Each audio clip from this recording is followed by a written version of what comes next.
See, I thought that was humorous because the Catholics, we don't have this idea of the rapture the way the Protestants do. It's not part of our theology.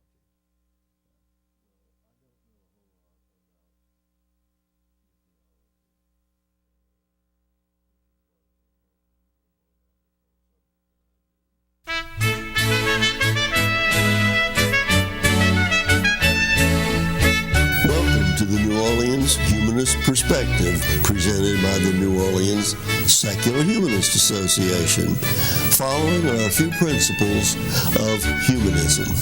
We're committed to the use of science and reason for understanding the universe and for solving human problems. We're skeptical of untested claims of knowledge, but we're open to new ideas. We are concerned with securing justice and fairness in society and in ending intolerance and discrimination. We are committed to the total separation of religion and government. We affirm humanism as a realistic alternative to the theologies of despair and the ideologies of violence. We reject the concept of an afterlife and believe in living a full and rewarding life here and now. We value and respect each individual's right to judge and lead their lives according to their own position, as long as it's respectful of other people, living in a free society. We hope you enjoy today's program and others in the weeks to follow. Hello again, folks. I'm Harry Greenberger. You know, I've been hosting this show for quite some time, and not too long ago, there was a very large, impressive article in the Times-Picayune, and as you can see, it was a lengthy article that had great prominence, and the caption read, "Without God, all we have is our belief in nothing."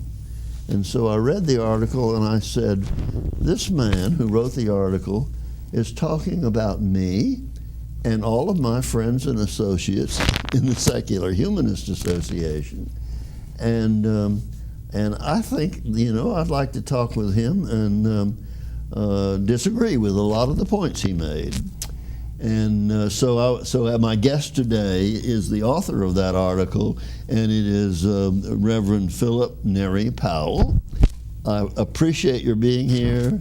I know that you were somewhat reluctant, but I think we will have an interesting half hour. Yeah, well, thank you for inviting me. All right, now let me just tell you a little bit about who Father Powell is, and this is in your own words.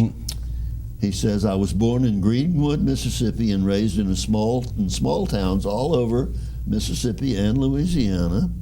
In 1978, we settled in Byhalia, Mississippi, where my mom, dad, younger brother, and his family still live.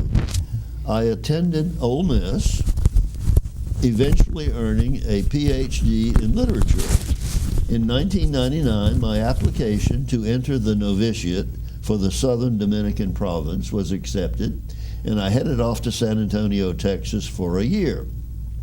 After simple vows in 2000, I joined my fellow students at the Aquinas Institute of Theology in St. Louis, Missouri, to complete the MDiv. Immediately after taking solemn vows in 2003, I had the opportunity to spend a year studying as a visiting grad student at Blackfriars Hall in Oxford University.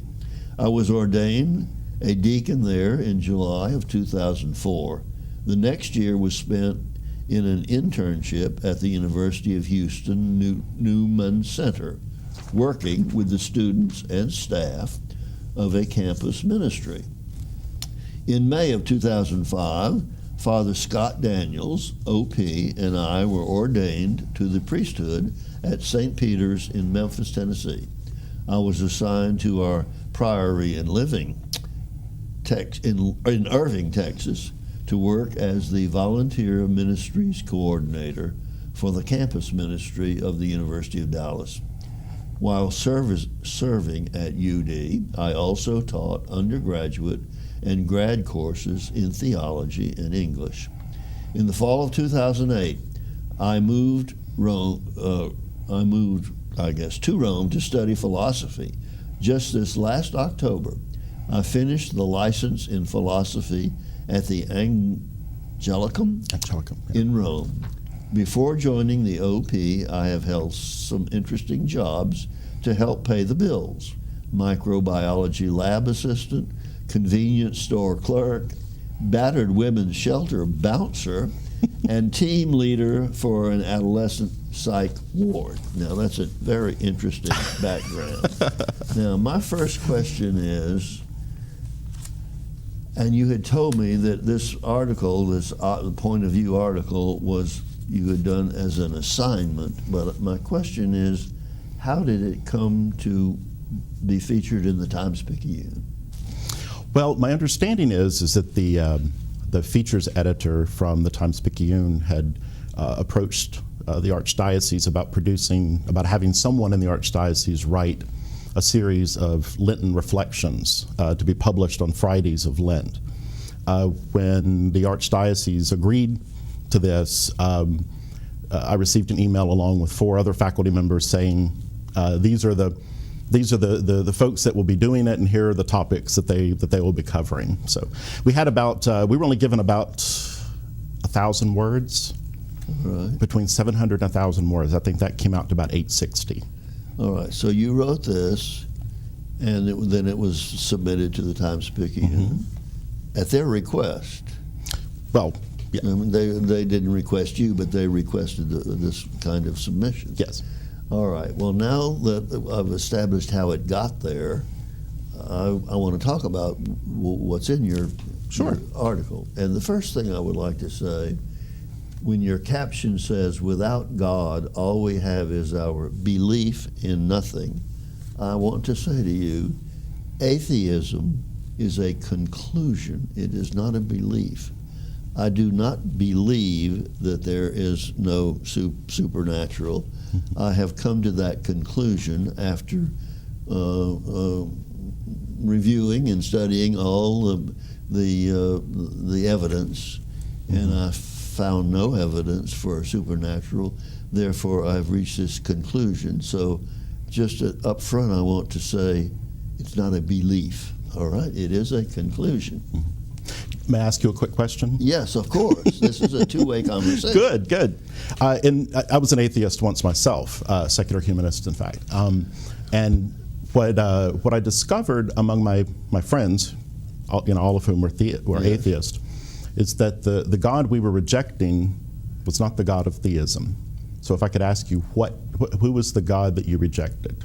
All of them.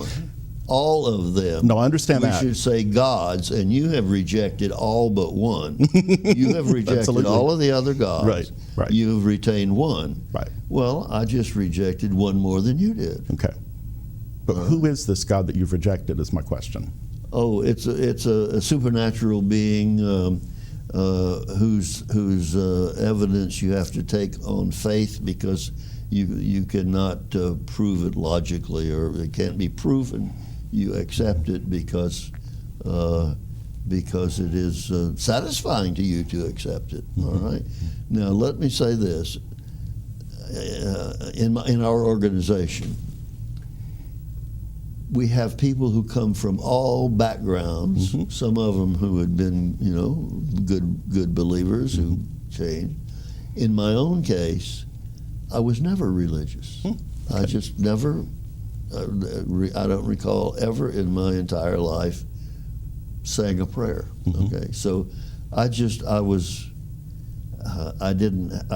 not influenced to believe what many people are religious because that's what they were taught as children. Most people who are religious follow the same religion that their parents had. That's what they were taught. I was not taught that, so that's where I came from. Now, to go on from there, you write in your article, and I'm quoting this, about secularists. Such freedom, understood as license, comes with a high cultural and personal price. Anxiety, desperation, and grief. How do you come to that conclusion? One of the things that I think is necessary for human flourishing is a sense of purpose. One of the bedrocks of Western philosophy, set aside theology entirely, set aside Christianity entirely. One of the bedrocks of Western philosophy is the notion of a telos, that we have a goal, that we have an end, capital E end, that we're striving toward, and that we can measure our distance from that end in terms of perfections. So, we might say we're all imperfect in terms of our end, but that we are growing towards that, we are becoming more perfect as we grow towards that end. This is something that Aristotle was very keen on. I would agree that we are all imperfect. Yeah. Even all the way, even to the end, we're not perfect. I agree. Yeah. One of the things that the church has picked up through St. Thomas Aquinas' rereading of Aristotle is that the end, Aristotle says the end of all human life is happiness. So now we define that happiness in Christian theology, obviously, as God, so as our ultimate happiness. So we're working towards that happiness, and we are imperfect now as we move toward the perfection of God. I understand all of that, right. But how do you come to the conclusion that we, who base our lives on things other than the supernatural, are, as you say here, anxiety, desperation, and grief? If you come to one of our meetings and meet our people, that's not what you're going to find. Right. But keep in mind, the point of the article was to talk about how secularism diminishes culture. So you can find any number of, I'm sure, and you present as a very happy, jovial, good sense of humor, so I don't think you're depressed or desperate or grieving. But at the level of a culture, at the level of a society or a nation, I think we've seen again and again in Western history when nations or cultures have abandoned some sense of the transcendent. It doesn't have to be the Christian God, just any sense of the transcendent. In other words, they've become strict materialist or strict naturalist. I think that's what you see over and over again. Well, I don't see it, and I'd like to. Where's your evidence Sure. that people who become secular and who give up the supernatural are anxious and grieving? Where are your examples of that? Well, again, at the level of a culture or a nation, not at the individual level. So, for example, I lived in China when I was much younger, a secularist nation, atheistic, and it was a miserable place. Soviet Russia, North Korea, Vietnam to some extent, though that's changing slowly. Well, in those cases, you're talking about people living under dictatorships, and I can understand secular dictatorships. I can understand why dictatorships of any kind can make for less than desirable living conditions. But the dictatorship can be. You can have a religious dictatorship too, Mm-hmm. which is what the Catholic Church is. Mm-hmm. Your Pope, his word is final. That's a dictatorship. Mm-hmm. So I can understand how dictatorships could contribute to that. But we've got most of Western Europe today, and to some extent in this country, people are secular. They are not miserable, anxiety-ridden people. They're living productive, interesting, satisfying lives. Well, most Americans are not secular. Most Americans do No, I believe didn't in say God. most, but in large numbers. And those of us who are, and the whole position of secular humanism, not just secular humanism, Right. is that since we are not anticipating another life, we have to make the most of this one and live full, rewarding, satisfying lives, which means we have objectives, we have purposes, What are those objectives? within the realm of reason. Now, when there's some questions that neither you nor I can answer, like I agree. Why was I born? Why am I here? Where do I, what happens to me when I die? Those are basic questions, all right? You have one set of answers, we have another one, and our set of answers satisfies us completely. So I'm going to move on from that, but I do want to say, come to one of our meetings and you'll find that we are not angst-ridden people. Well, again, and I hope you're not ignoring my distinction here. I'm not claiming that individual secularists are desperate or guilt-ridden or any of those things. I'm talking about at the level of a culture, at the level of the Soviet Union, at the level of a Maoist China, at the level of a communist North Korea. I'm not talking about individuals. Okay, but I'm going to read your word. I'm going to read your words. Then we're going to move on. Okay. And you said, whereas you opine about secularists, comes with a high cultural and personal price, personal anxiety, personal grief. That's what I'm reading your words, Yeah. okay? And But I'm know, just saying, come meet some of our folks. Oh, but I don't doubt that. But I do know secularists who are anxious, depressed, and grieving. Oh, I don't doubt that there Sure. are some. Okay. All right, and I know some Catholics who Oh, are. yes, Okay. yeah. Now, let me go on to another item here. When you say, and I'm quoting this, how can we fail to see ourselves committing cultural suicide in the absence of God? And you cite World Wars I and II and, quote, death from other secularist regimes. Now, when I looked into World War I and World War II, I found some very different information. Okay. Let me just get it for you here.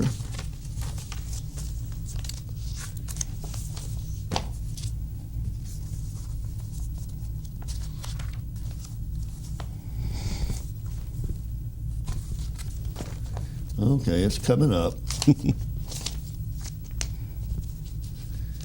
Well, on World War I, which was started by the Germans and the Kaiser, here it is.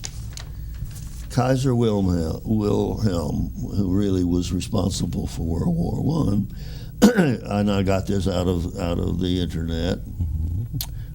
Kaiser Wilhelm II was a devout Christian. And with some liberal leanings and some of the racist social Darwinism and the anti-Semitism of his day. But he says that Kaiser Wilhelm was the Christian, so I don't think you can blame all the people who died in World War I on secularists. All right? Can we blame it on social Darwinists? I don't know what a social Darwinist is. All right, now Someone who denies the existence of God. now if we talk about World War II, Adolf Hitler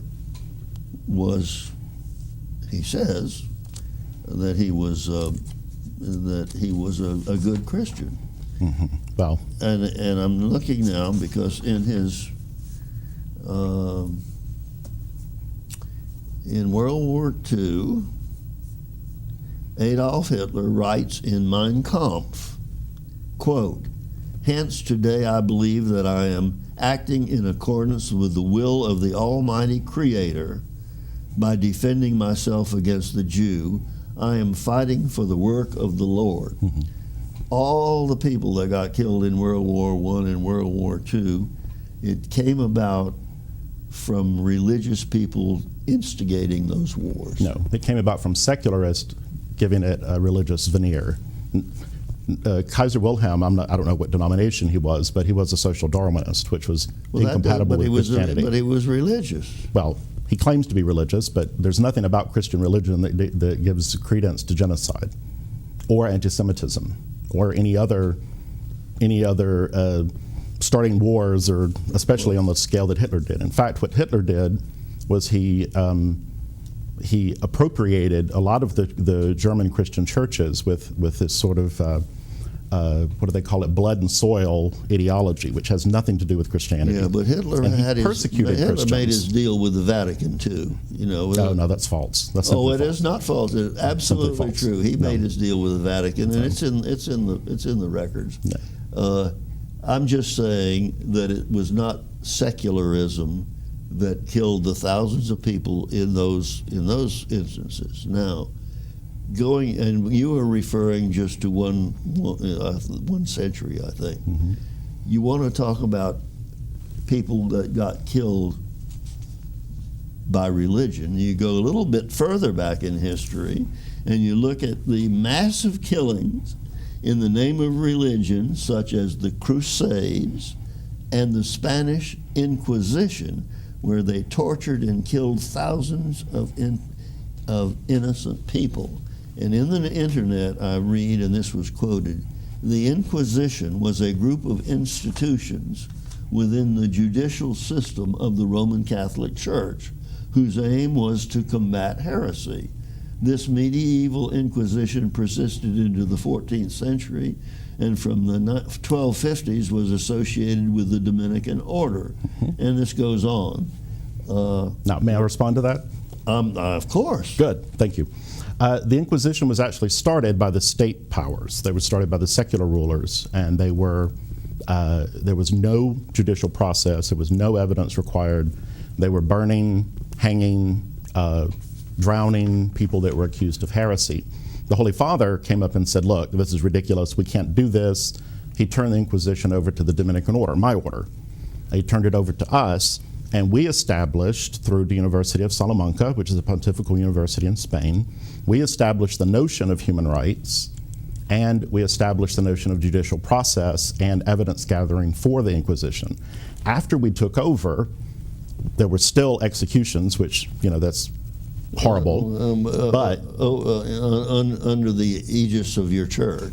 Well, no, the church was not allowed to execute anyone. Well, so let me just read this again. I'm not sure where you're getting your information, but the church was not allowed to execute anyone. The state would not allow it. Everyone who was found guilty of heresy was turned over to the state to be executed. All right. You turned them over and said, okay, kill these people. The church turned them over to someone to kill.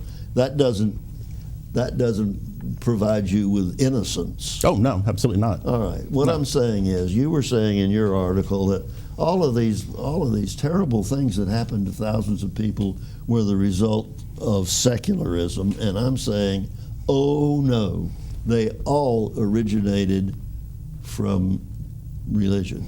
The difference, though, is that I can look at the Inquisition and say, sorry, my Dominican brothers, you were not acting according to the church's teachings. You were not acting according to the faith. You were caught up in something that was wrong. Unfortunately, from a secular perspective, you can't look at Stalin's purge. You can't look at Mao's Cultural Revolution and say the same. I don't. You have no way of judging that. I don't. But you suggest that all of those ills come from secularism, and I'm naming the ones that did not. The really big, maybe not as big as what happened in Russia, but really big catastrophes that people were killed and died. So from a secularist standpoint, how do you pass judgment on Mao and Stalin and the North Koreans? We're opposed to dictatorship, absolutely. Why? Why? Because we feel that we are all there is. When we talk about secular humanism, humanism says us, people, humans, that's all there is, all right?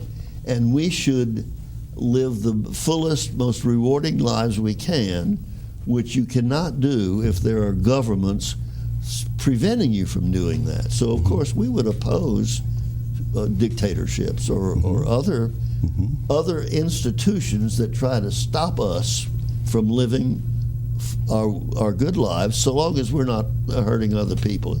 Now, let me just... Now, see, as a Catholic, as a Dominican, I agree with everything you just said.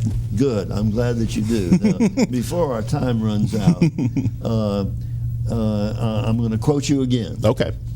Without God to inform and enforce objective standards of truth, goodness, and beauty, we are free agents in the design and construction of our fate.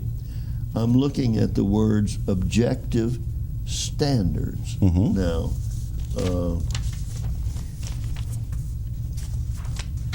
from the dictionary, objective says, uninfluenced by emotions or personal prejudices based on observable phenomena. That describes secularism. that does not describe religion. So Well, that's one definition of objective. we are the ones who are using objective standards, all right? Not the church is not. The church is the opposite of this, No. influenced by emotions or personal prejudices and not based on observable phenomena. That's simply untrue. All right, so but you say without God to inform and enforce objective standards, and I'm saying that it ain't God who does that, it's us secularists who do that. Now, how do you respond to that? Well, the one reason that there is such a thing as reason, or that we continue to have reason in the Western culture, is because of the church. The church says flat out, and this is in papal documents, that science and faith are perfectly compatible.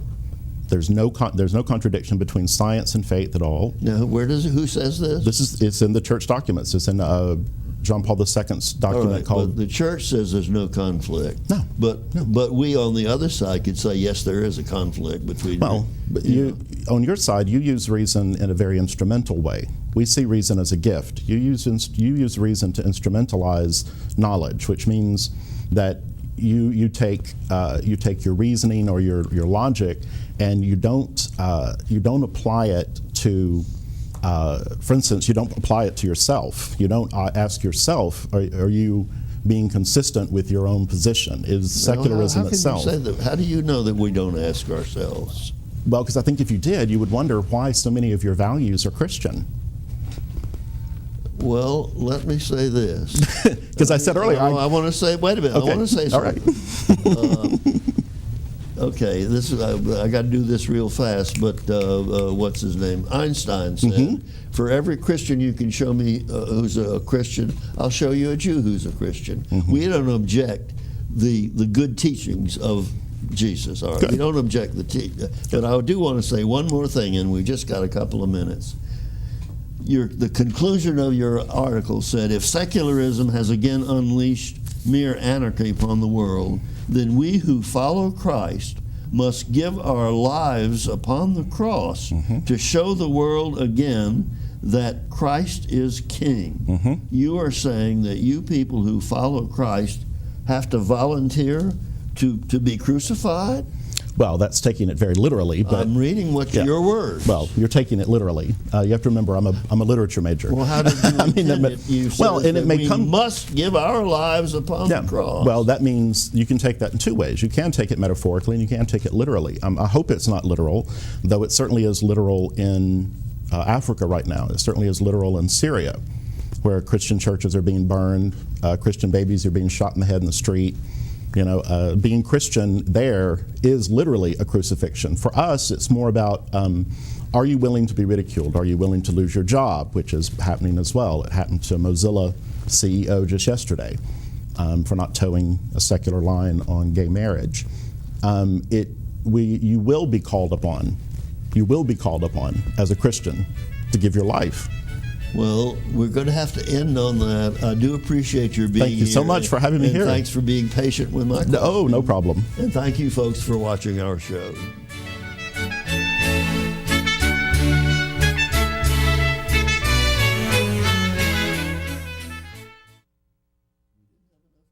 No, we didn't, but it was good. It was excellent. I want to